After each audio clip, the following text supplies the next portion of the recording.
وفي النهاية يأتي هذا النداء: يا أيها الذين آمنوا ما لكم إذا قيل لكم انفروا في سبيل الله اثاقلتم إلى الأرض لماذا تتباطؤون؟ لماذا تتأخرون؟ ماذا لو كان الجريح ولده؟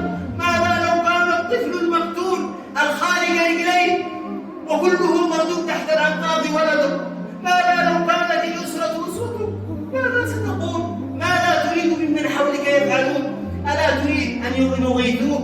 أن ينصروك؟ ماذا سنقول لأولئك وهم يشكون إلى الله خذلان المؤمنين؟ ماذا سنقول لرب السماء والعزة وهو يسألنا عن هؤلاء؟ سيقول لنا قد ناديتكم يا أيها الذين آمنوا ما لكم إذا قيل لكم انفروا في سبيل الله اثاقلتم. الله يتهددنا ويتوعدنا: إلا تنفروا يعذبكم عذابا أليما ويستبدل قوما غيركم. انفروا بالحالة التي تستطيعها خفافا وثقالا، وجاهدوا بأموالكم وأنفسكم في سبيل الله. واليوم الحمد لله الأبواب مفتوحة. يا أبناء اليمن أنتم أهل المدد، الباب مفتوح، ليس كدول الخليج الذين يمنعون ويحرمون ويعتقلون. أنتم اليوم مدعوون للإنفاق. المناديل كثيرون ومنادي الجهاد ينادي في كل مكان.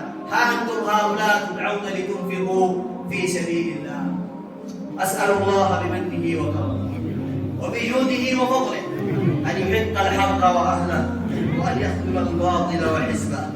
اللهم انصر عبادك المرابطين في كل مكان. إلهنا وخالقنا ومولانا، ضاقت بإخواننا في غزة المهالك، اللهم أحاطت بهم من كل جانب المسالك. يا ربنا أزفت بهم الآزفة وليس لها من دونك كاشفة.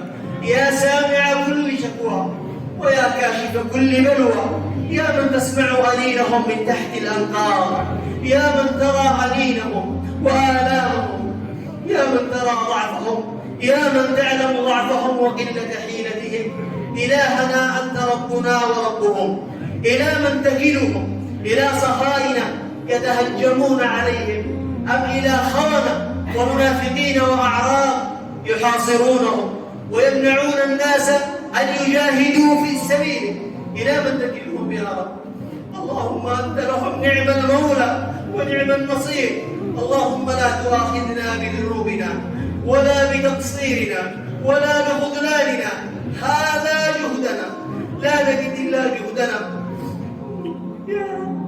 يا رب عليك المستعان وأنت المشتكى.